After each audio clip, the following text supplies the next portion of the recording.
su fekkee abonné go cliquer bind bu xonq biñ bind s'abonner nii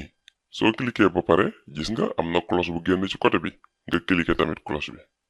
soo ko cliquer gis nga ñetti cloche mooy génn nga cliquer ci kaw fiñ bind toutes les notifications comme nii soo ko defee abonné nga ci canal bi activer nga notification yi lan moo ci des bala ngaa dem muy loxo bi jëm ci kaw def ok jëm ci kaw nga cliquer ko wane ni aimé nga vidéo bi te lii nag doo ci fay dara te dinañu jàppale ci liggéey bi ñuy def. ay ca boog nanu namu xel yi maa ngi am mbégte bu baax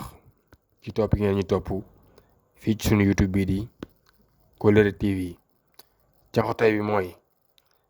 dafa am loo xam ne dafa weex tàll wow kongu tooy xepp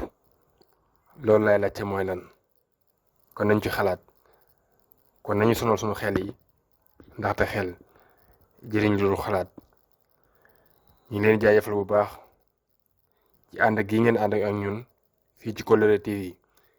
waa di wax ne ngeen yokk seen loxo rek abonné di partager ndax kër gi mën a yaatu te ngeen xaar ñu ci suñu beneen numéro. su fekkee abonné go cliquer bind bu xonq biñ bind s'abonner nii soo cliquer ba pare gis nga am na cloche bu génn ci côté bi nga cliquer tamit cloche bi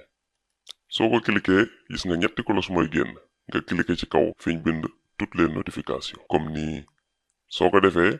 abonné nga ci canal bi activer nga notification yi lan moo ci des bala ngaa dem muy loxo bi jëm ci kaw def ok jëm ci kaw nga cliquer ko wane ni aimé nga vidéo bi te lii nag doo ci fay dara te dinañu jàppale ci liggéey bi ñuy def.